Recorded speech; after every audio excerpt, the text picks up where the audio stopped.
Okay, if you haven't watched the episode yet, leave now. Okay, I warned you. Jaehaerys Velaryon, which is Rhaenyra's heir, is dead. The future king of the Seven Kingdoms, dead. Straight away in the first episode of Season 3, dead in the water, arrows in his back, while Vermax sinks beneath him. House of the Dragon did not ease us back in. It came back and killed one of the most important players on the board straight away, in true Game of Thrones fashion, in the bloodiest sea battle in the history of Westeros. So let's break down what just happened.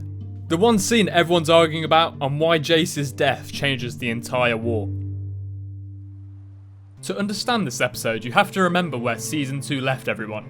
After the disaster at Rook's Rest, King Aegon is burnt and not doing so good. And in his absence, it's his brother Aemond who's taken the throne.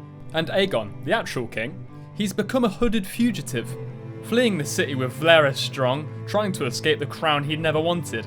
I have no wish to rule! On the road, he's recognised, and Larys coldly trades them both away to become hostages. This is so Larys can buy them some time, as I'm sure if he didn't say anything, they'd both be killed right there.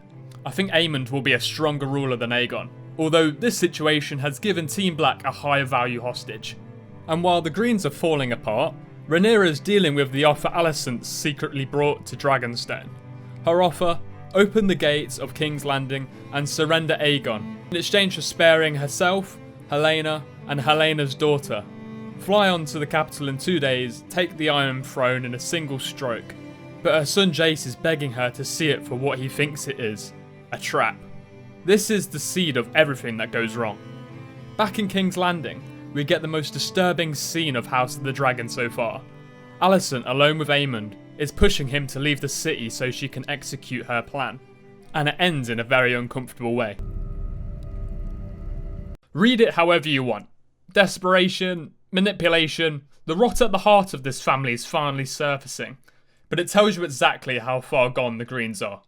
Sir Criston Cole is marching exposed, waiting for Aemond and his dragon Vhagar that simply never come.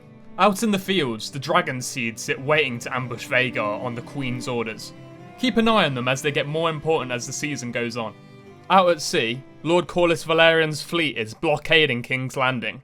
When an armada appears, the Triarchy, 53 ships and counting, bought and paid for by the Greens. But here's the twist: they don't actually care about the war. Their commander, Admiral Shaka Lohar, I think I pronounced that right, has a personal score. She wants to burn High Tide, the Sea Snake's castle, to settle a score. What follows is the biggest naval battle the show has ever attempted, and Corlys plays it beautifully, baiting Lohar's flagship into a narrow, shallow pass called the Teeth, where the heavier fleet runs aground. Alyn, Corlys' bastard son, kills Admiral Lohar in single combat, a massive win that costs almost everything. Nearly a third of Valyrian's fleet is gone. High Tide burns anyway. It's a victory, but at a heavy cost.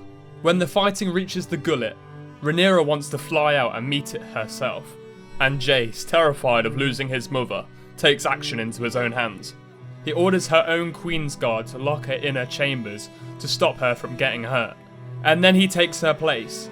He flies to the Gullet on Vermax, Baelor beside him on Moondancer. At first, it works, and then a third dragon comes out the smoke, Sheepstealer, with Rhaenyra as its rider. She spent the episode taming Sheepstealer, however she's not in control, and Sheepstealer burns ships on both sides. Jace moves in to attack, and realises who's riding it. Jace turns away to avoid hurting her, and in that instant, flying too low, Vermax is hooked, and dragged down into the sea.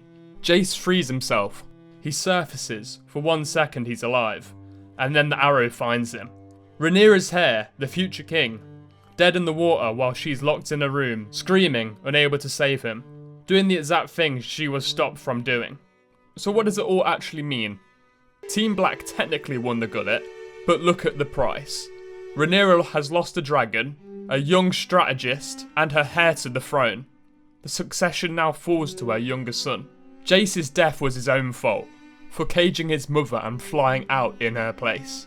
Or was it Rhaenyra's, for bringing a dragon she couldn't control into a fight? Tell me in the comments.